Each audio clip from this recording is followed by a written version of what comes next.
So what? But just a reminder. As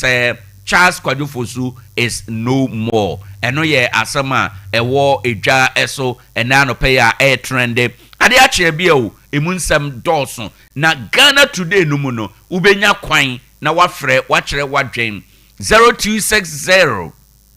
196062 0260 196063 na wabo awuram unya wuramu pɛ eno ano na kwan mu atene de amount oba abɛkyerɛ wadwen technician on duty ene anopɛ DJ Ken ono nada Roma ena ye live ewo Facebook ena YouTube account no ye Sompa 101.1 FM Sompa 101.1 FM Facebook runya bope ubebi ebebi ama na wabeka ye ho ye besrew ukọ a ye videos no share bi mayen like ye videos no na afen so no bra beka busua no ho onya like pe da bia ye de video beto ho no obedi kan ehu na waba beka ye ho ewo ha enom well ene makane sa mawie no ene nso dia ewo ye mu ebi ena ye pese ye kan ye fa ye futusem na eye 21st keneke for Ada Roma ena ye fa afutusem die etie nie 21st clinic womu eye clinic sononko womu nuro womayaresa eye sononko kwan a ofa so a ohwe ayarfo eye sononko enuro no eye highly efficacious apart from eno no esan ye enuane nuro eye food supplement eboa emma nipaduane nya hoden na akotia nyadewa ende se otai ko 21st clinic a ubedi adanse se wo mu nuro no bibia no eye sononko eye clinic yesa yade bia age maternity nsem ko na yenye ewo ho ena operation se ye de sekan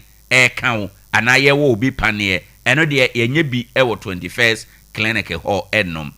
nanso ye wo mfidi a ye de hwehwe yade mfidi a kire yade anu aduro ene mfidi a aye huntahunu yade bi ahunta nipadua no mu ne ewo mogya mu ahrawa mu brebo mu entini mu ahunta ne hwehweye aye den no 21st keneke wo mfidi a wo betim de ahwehwe ede amount apart from eno ye wo ye sayade bia na yade pa ya gidin ewo na yaresemu a obroni beka se ye brand no eye sciatica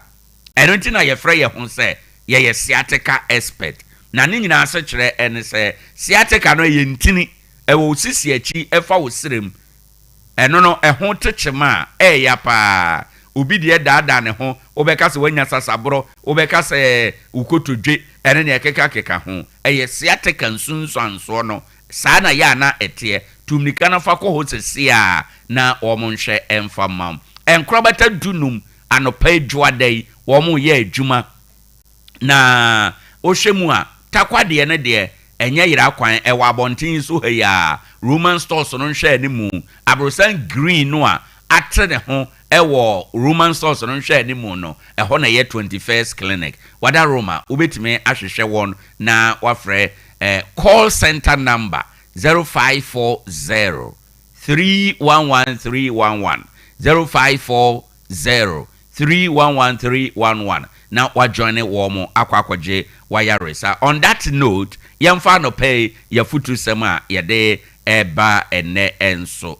na ne afutu sema me de ba no matudin say the solution to fornication edwamanya duro eno na ne me be kire we na ene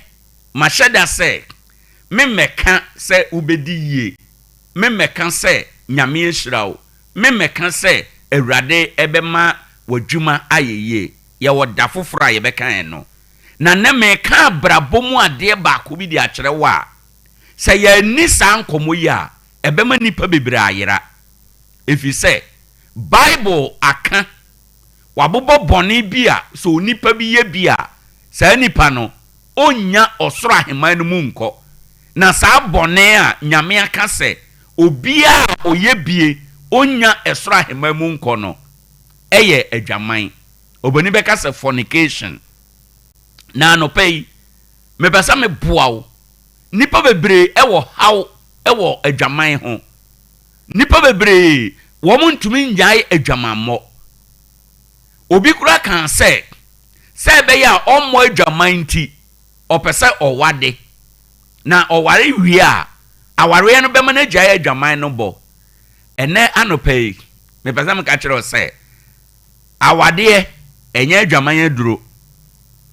se opese wo gyae adwaman aduro a ewo Bible no mu Bible na kire nea wo ye a ebema adwaman afiri wo so eye simple na metumi nso aka se eno so nkoa ne bone a nyame bodin na o kire ano aduro bone aka nyina no de na oboye kokone se munyaaye but adwaman de o kire ano aduro ewo Bible no mu enti kohwehwe na ahwehwe a ubehu ebia na uni adaje ade be kwa kohwehwe adwaman aduro anopai me ba be kire wa ma wahunu adwaman aduro ewo Bible no emu na sadia na meka no nipa dodo no a ena ne adwamammo atiesi wo mo so ena ko yenkuro mu ne yenkuro akese ne nketo mu a ena adwaman yatu atese ena adwaman nya fede biem ena adwaman yenye mfansie biem ena yeye adwaman pefe yema eho da ho ena oba mfere se onipa behunu se one bema sumase akoda obra onye ni kunu bema emfere se one nipa behunu se one oba bi a onye ne yire akoda ena nipa mfere yama adwaman ya ye normal nanso Bible say wona wo yesa na ema no wona wo bo adwaman wonya osoro ahenie no nko na eye makoma so ade se ubenya osoro aheman no mu and this morning I have come to encourage you say sa adwaman sam no etewo so na ni jai aye wo den a ye wo ekwan ba ko a ubetime afaso a ubetime jai for Bible no na ye ni nkomo kakra Koronto fo homa edi kan etinsia ne nchichemu a eye nwotwe 1 Corinthians chapter 6 verse 18 o say munwane adwamammo boni bia onipa ye eni ni nipadua mu na dia obo adwaman no de oye ono a ni nipadua bone Bible no say munwane adwamammo anopai adwaman aduro nie osi dwane adwaman mo endi se ne oda sore na opia bonten uhunu adwaman a dwane se adwaman betoa e wotokro bi mu a dwane se adwaman betoa e wadwuma mu ho a dwane se wo ye obao se wo ye obema o anopai Bible say uhunu adwaman a dwane if you say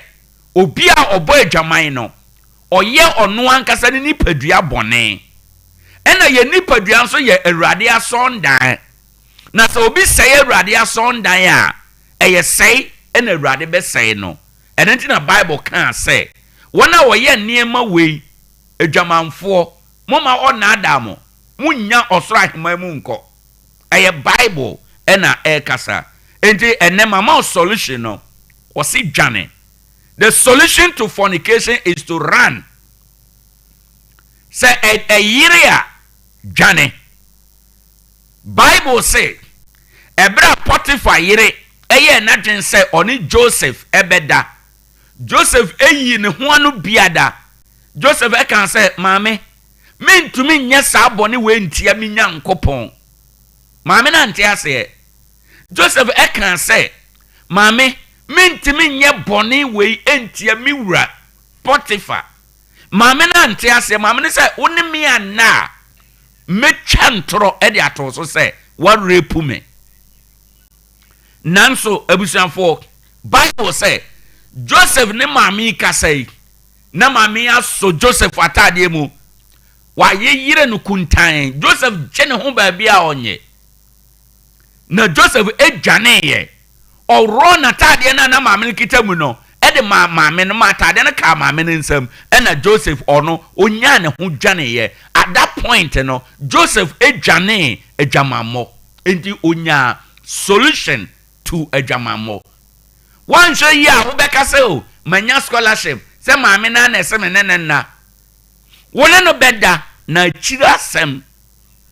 ɛwɔ hɔ ɛnom enti anɔpɛ the message ɛne sɛ